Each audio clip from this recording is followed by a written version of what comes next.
மன்னாரில் அகில இலங்கை மக்கள் காங்கிரஸ் கட்சியின் ஆதரவாளர்கள் நேற்று புதன்கிழமை இரவு 8:30 மணியளவில் மன்னார் பஜார் பகுதியில் பட்டாசு கொளுத்தி தமது கட்சி ஜனாதிபதி தேர்தலில் சஜித் பிரேமதாசவிற்கு ஆதரவு வழங்கியுள்ளனர்.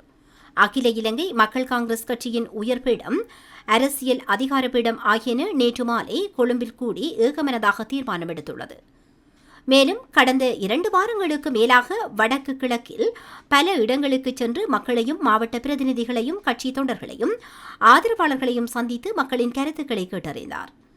மக்களின் கருத்துக்களும் உயர்பீடத்தில் முன்வைக்கப்பட்ட பின்னரே சஜித் பிரேமதாசவை ஆதரிப்பதென ஏகமனதாக முடிவு செய்யப்பட்டது. இந்நிலையில் கட்சியின் தலைவர் ரிஷாட் பதியுதீன் புதன்கிழமை இரவு 8 மணியளவில் கொழும்பில் ஏற்பாடு செய்யப்பட்ட விசேட ஊடக சந்திப்பின் போது ஜனாதிபதி தேர்தலின் போது சஜித் பிரேமதாசவை ஆதரிப்பதாக உத்தியோகபூர்வமாக அறிவித்திருந்தார். கட்சியின் மன்னார் மாவட்ட ஆதரவாளர்கள் மன்னார் பஜார் பகுதியில் பட்டாசு கொளுத்தி தமது ஆதரவை வெளிப்படுத்தியமை குறிப்பிடத்தக்கதாகும்.